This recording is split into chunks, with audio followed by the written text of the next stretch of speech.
And I'm sorry, the meeting of the Potter Valley Healthcare District for January 29th. Rosie, if you could give us a roll call. Yes, Director Fox? Yes. Director Creel? Yes. Director Gallagher? Yeah. Director Pimentel? Yeah. I'm turning it off. Here.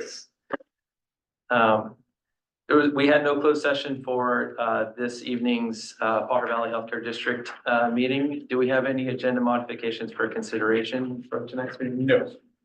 Okay, seeing none, I will now open the public comments portion for matters not on tonight's agenda. Do we have any raised hands? I don't think we have any raised hands online. Anybody wishing to speak in person? Please. How long would you like to public comment? 2 or 3? No, we can do 3 minutes. Yeah.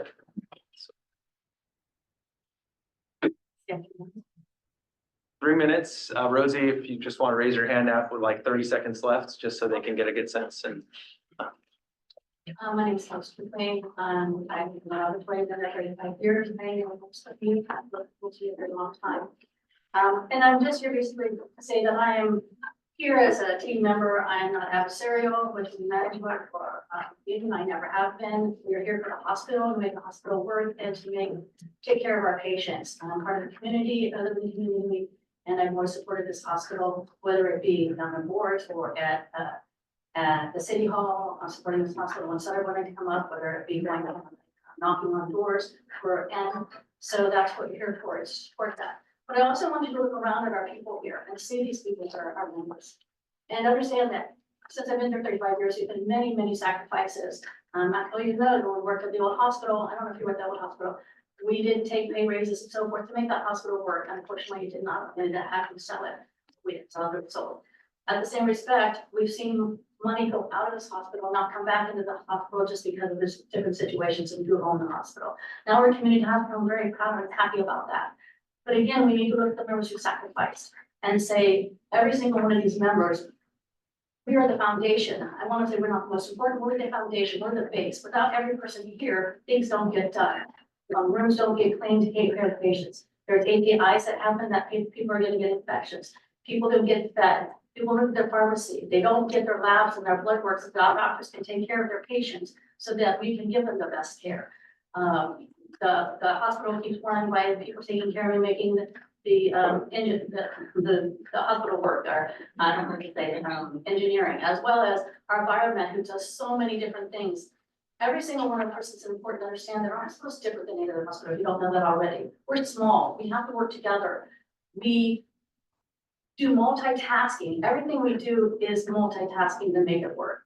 We're not like other hospitals have the luxury to sit there and do just, mainly for say laboratory, you might just draw blood or you might do something else. We draw blood, we set up micros, we send out things, we work together to do that, as well as everybody in pharmacy and housekeeping, everybody multitasks. So to sit there and when you look at us and talk about how you want to check and compare our job descriptions, they're not comparable because we do things so differently. And that's what we need to do. And we're willing to do that, of course. But don't compare us to what you look at a clean piece of paper and say that's what you should, that's how you compare us. It's not comparable. So I just want you to recognize the people here. Sorry. thank you. Go ahead. I have a second. So anyways, I just want you to know that and to just support us in that and understand how important everybody is. It's not about nursing and doctors too. They're all very important, but they need all of us and recognize our sacrifices and say, but one thing, I just don't want us to return, this is the most important thing. I don't want us just keeping a revolving door. Right now, we take people in, we hire people, we want our community people, and they come in here and then they can't support themselves, so they leave. And so I want that to be the future, different. Make a difference in 10 years. We're not losing our 2 years, 3 years. We're not losing those people who are coming in. Thank you. Sorry about that. I don't think I have to be from this. I'm just going to goes off for Kelly. My name is Caroline. I've been with Watsonville Community Hospital for 30, 40 years. Yeah. Many of us here have been here for that long. We have been here with you guys.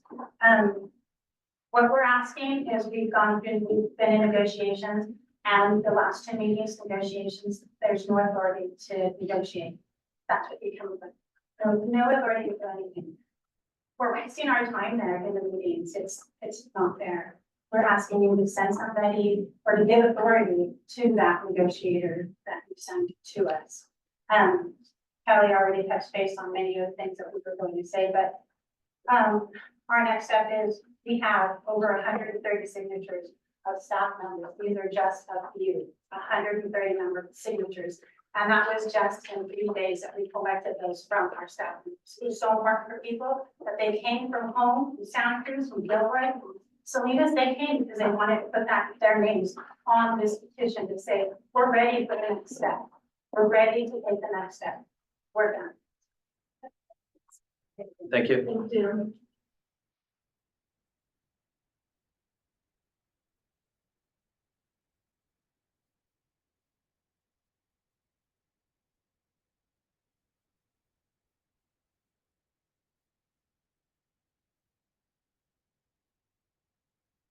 Anyone else wishing to speak on items not on tonight's agenda? Okay, I'll close down the public comment portion of tonight's that public comment, and I'll move on to any comments from our board members. Comments? I'll repeat my comment from our prior board meeting just about the Mental Lake project, the battery project that's being talked about in Watsonville. In Santa Cruz County, there are 4 battery projects sites that have been potentially identified for some future point in the near future, in the distant future. And I'm reflecting on the Moss Landing fire that just happened now at, one of their 3 or 4 battery sites that were there. There's a horrible fire, terrible fire. I just wanted to comment that the site that's being talked about in the news on Minto is the only one that's in the Watsonville area, is the only one that's actively being planned, and the other sites are just hypothetical. It's my opinion, informed research and my role at the county. The site in Watsonville is still in the early planning phases, so there's still years away from happening, and there's still a lot of permitting and review that's gonna be going through over the next 2 to 3 years, including coastal commitments. So I just want to share with the public that information, that project isn't happening tomorrow on Minto Lane. It's still a proposal that's being submitted for consideration to the county. Thank you. Any other board comments here? I have one comment, but no. Okay, so just a quick comment. I just want to remind everyone that we're still looking for a few members for the Measure N Citizens Oversight Committee, and that's available through the website at Pajaro Valley Healthcare or PVHCD.org. That's PVHCD.org, and so we already established I established an ad hoc committee to select the committee members for that oversight committee. And so super excited to get going on that work now that we have some purchases for Measure N to review.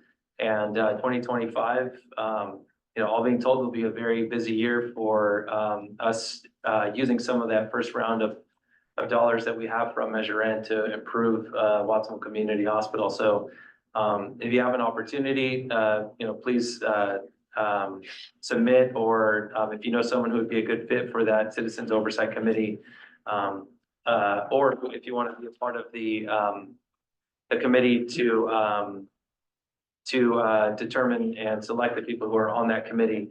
We're also looking for members from frontline staff and from different staff as well too to join that committee and help us select the folks who are going to oversee the Citizens Oversight Committee. We'll send something out over email tomorrow. Fantastic.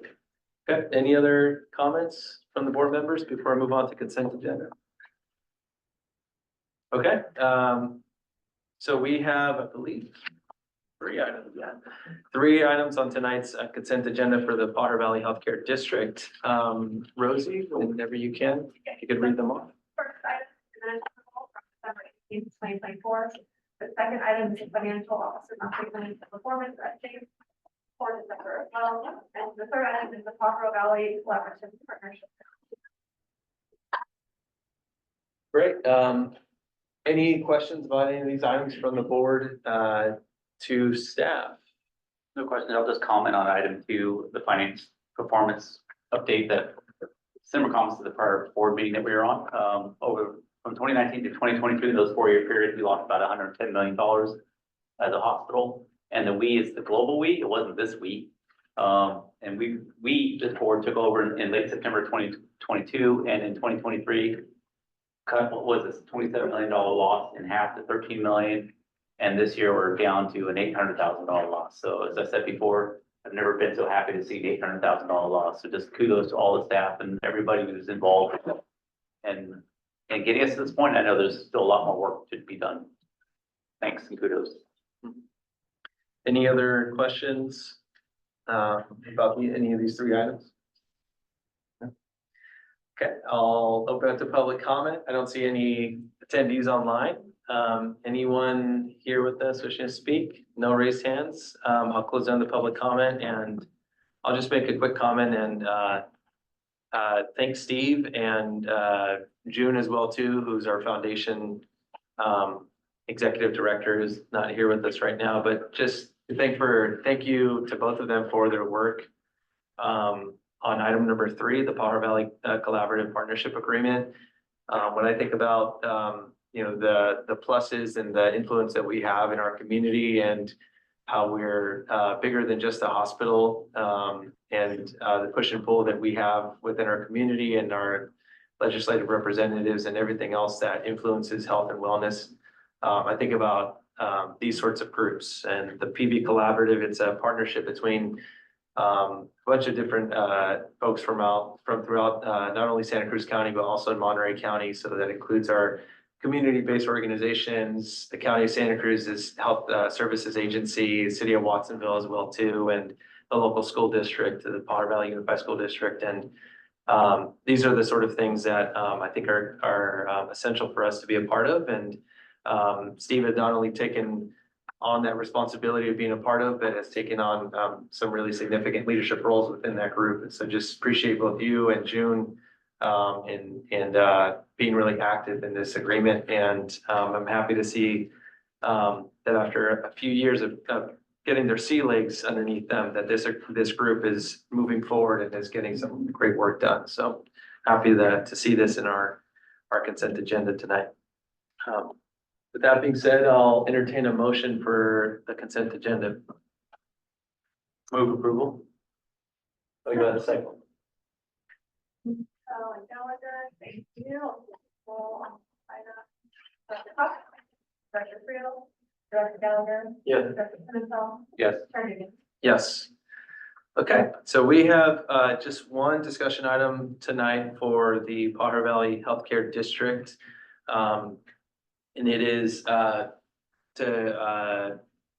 recommendation on the organizational meeting of election of the 2025 Pajaro Valley Healthcare District Board officers. And so as a reminder, the titles are a little bit different, I believe, for the healthcare district. So we have one motion to electing the chair of the district board. We have another motion electing the vice chair of the district board. A third motion to elect the secretary of the district board, and a fourth motion electing the treasurer of the district board. And these newly elected officers will take office January 30th, 2025, so effective tomorrow. And I don't think I need to tee up the ad hoc committee again, but I will read off the recommendations, or I'm sorry, not the recommendations, but the interest in the 4 different positions that came in for the district roles. And so there was one person who sent in a interest to become the chair of the district board for 2025, and that was me. There was one person who sent in interest to be the vice chair of the district, and that was Director Gallagher. 2 people for the treasurer position, and that was Director Pimentel and Director Friel, and 2 people to be the secretary, and that was Director Gabriel Cox and Director Friel as well too.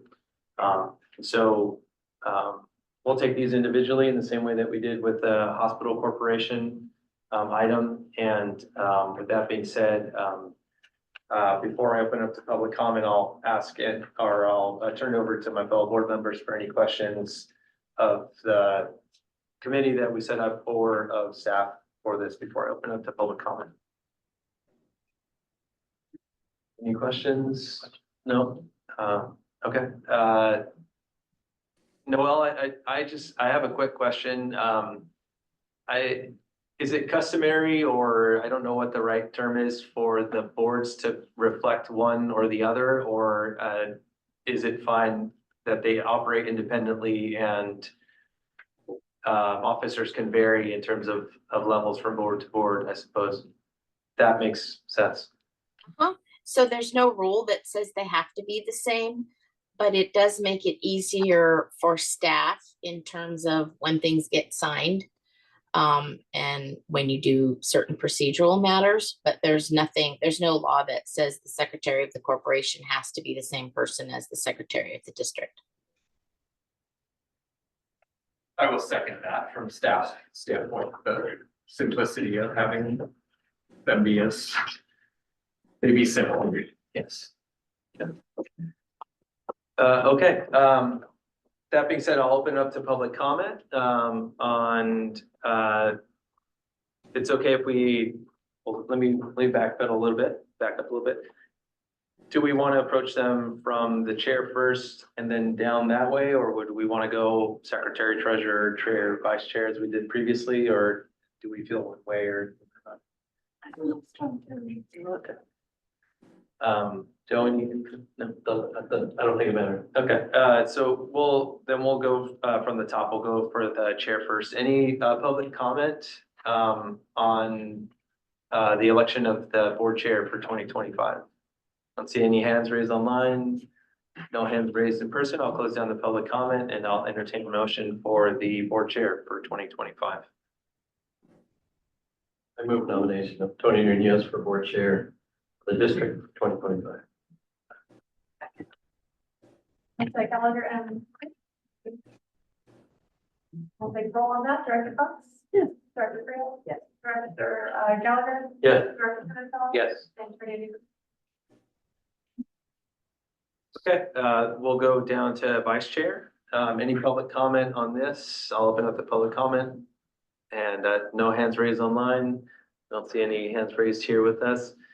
So I will entertain a motion for the appointment of the vice chair.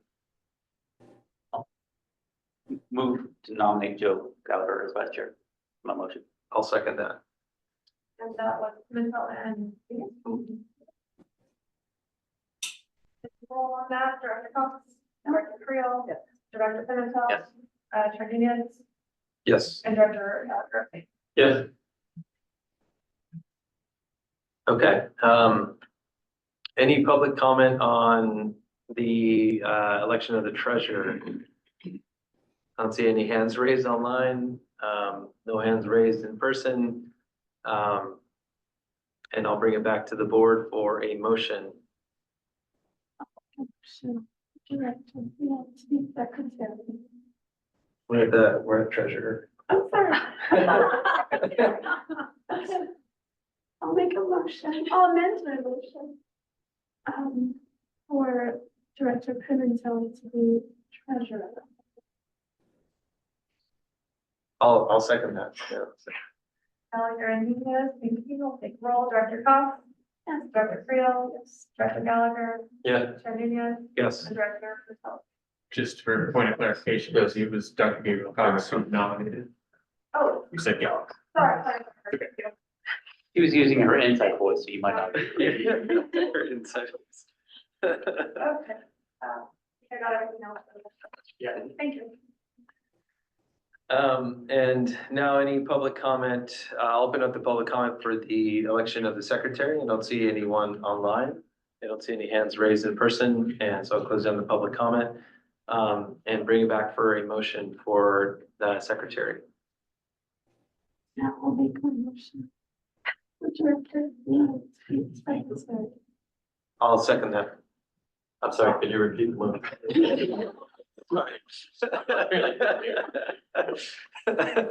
Not Katie, but somebody.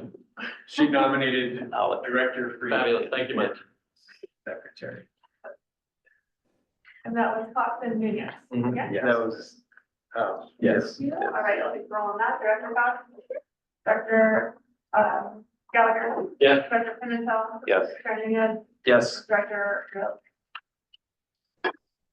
Okay, so that was the last item on our agenda. I do want to make a couple comments on just the organizational meeting, the election of the officers going forward. I know that, you know, this is a year when we're going to go through redistricting. And we're going to be split up into areas or zones or whatever we decide to end up calling it, or if there's something that's sanctioned upon us from the local LAFCO. I would like to look into possibly adjusting how we elect officers going forward in the future.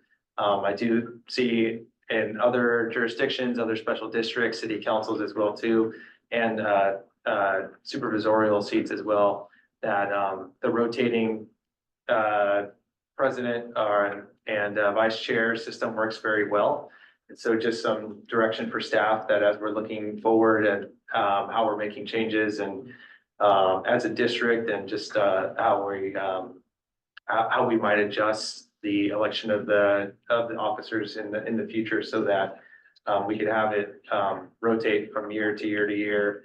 And so we can have a full representation of all of the different districts within the healthcare district. And I think for something like this, for a district of our size, that will be around 75,000 people that we represent, I think it would be a good policy to look into as we continue to look at how we move forward as a district and as a governing body.